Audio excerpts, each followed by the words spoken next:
Long before Panama existed as a country, the narrow strip of land connecting North and South America was already one of the most important places on Earth.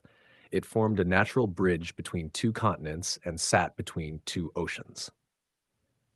For thousands of years, indigenous peoples lived and traveled across this land, trading goods and moving culture through forests, rivers, and coastal routes. Long before global shipping routes existed, Panama was already a corridor. That geography is the key to everything that followed. When the Spanish arrived in the early 16th century, they quickly understood Panama's value. Spain was building a global empire, and it needed a fast way to move treasure, supplies, and soldiers between the Atlantic and the Pacific. Panama became a transport route rather than a destination. Gold and silver from South America were shipped across the isthmus by mule and trail, then loaded onto ships bound for Europe. In effect, Panama was already acting like a canal centuries before one existed, only the crossing was done on land. Under Spanish rule, Panama was not developed as an independent economy. It was shaped to serve the needs of empire. Wealth passed through, but little of it stayed. Power was concentrated, infrastructure was limited, and local populations had little control over their future. Over time, Panama became politically tied to the wider region that later formed Colombia. As global trade expanded, the idea of cutting a waterway through Panama never went away. People could see the logic clearly. Ships sailing between the Atlantic and Pacific had to travel thousands of extra miles around the tip of South America. A canal through Panama would save time, money, fuel, and lives. The idea was simple.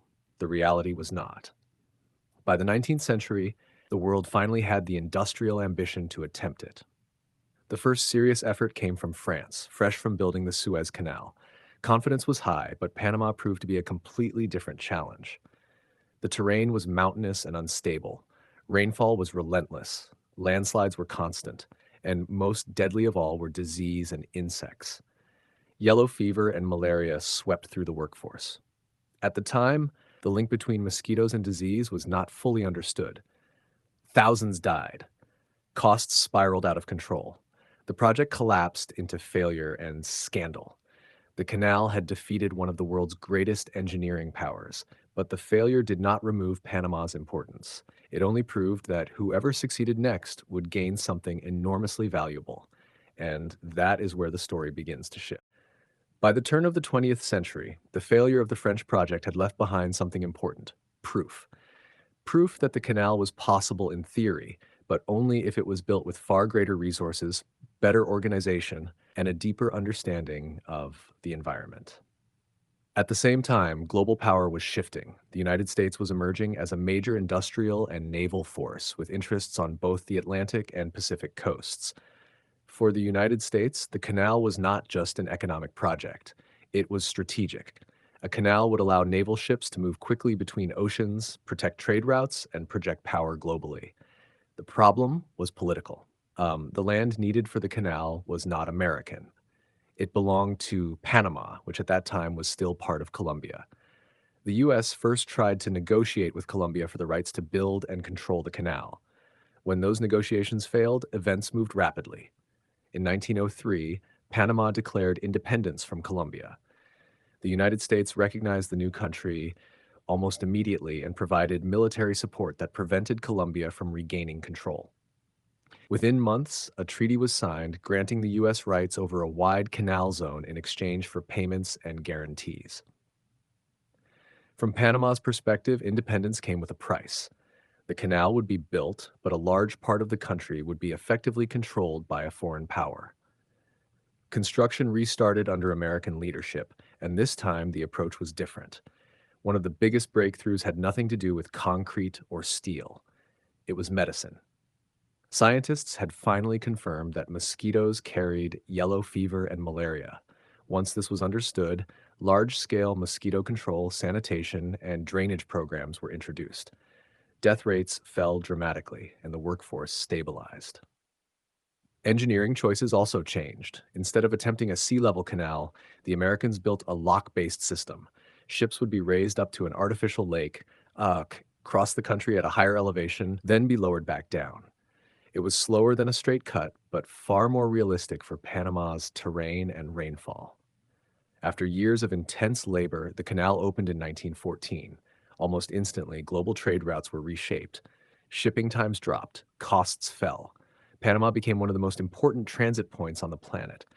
But while the canal transformed world trade, it also locked Panama into a complicated relationship with the United States, one that would define much of the 20th century. The Panama Canal operated as one of the most important pieces of infrastructure in the world, but it did not operate as a Panamanian one.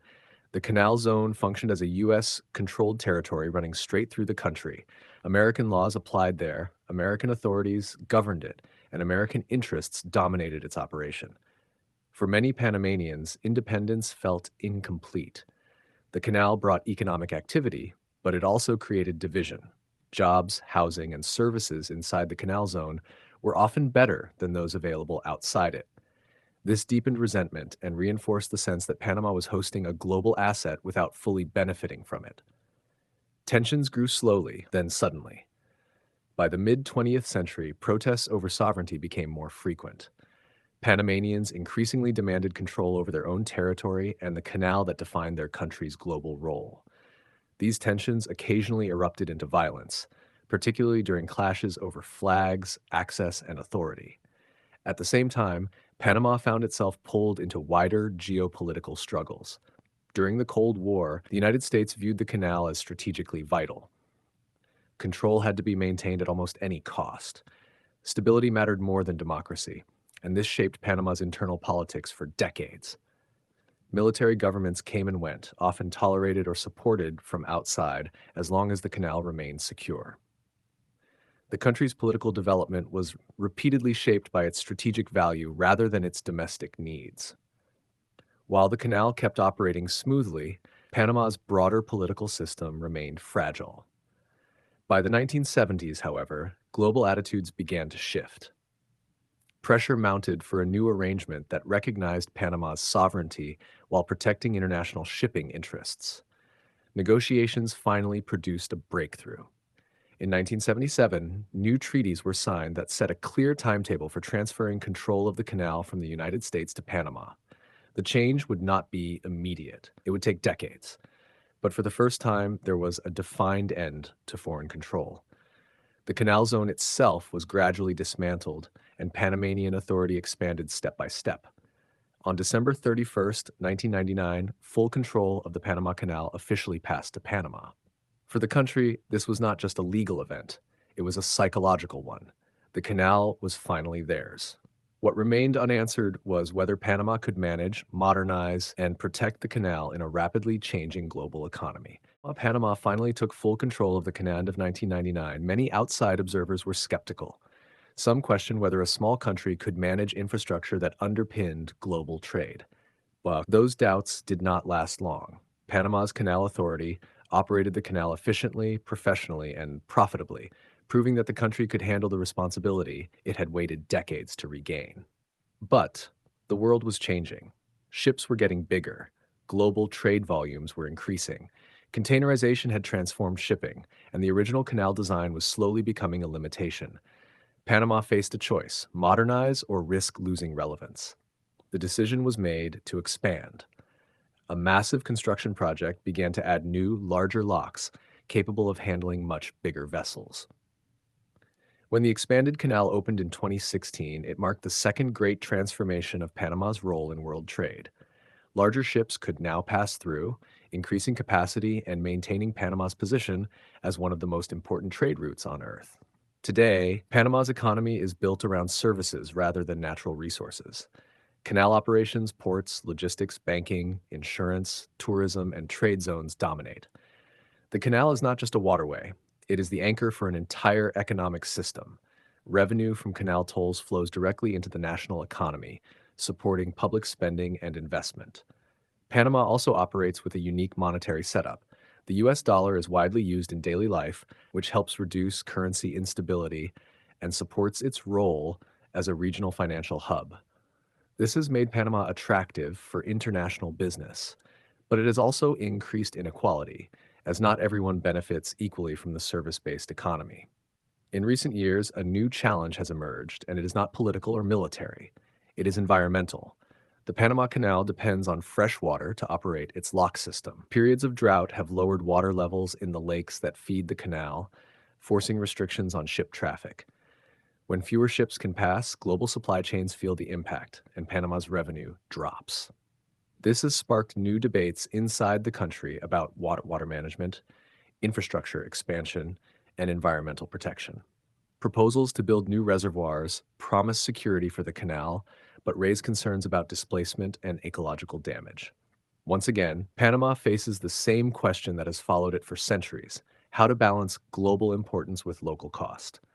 So, Panama today is neither a victim nor a simple success story. It is a country defined by geography, shaped by foreign power, and sustained by infrastructure. Its greatest strength is that the world depends on what it controls. Its greatest vulnerability is that this control depends on climate, stability, and careful long-term decisions. From an overland trade route of empire to a failed French dream to an American-built canal, and finally to a Panamanian-controlled global shortcut, Panama's story is ultimately about one narrow strip of land that changed how the world moves. That is Panama, from the beginning to now. Thank you for listening, and if you like my channel, please like, share and subscribe.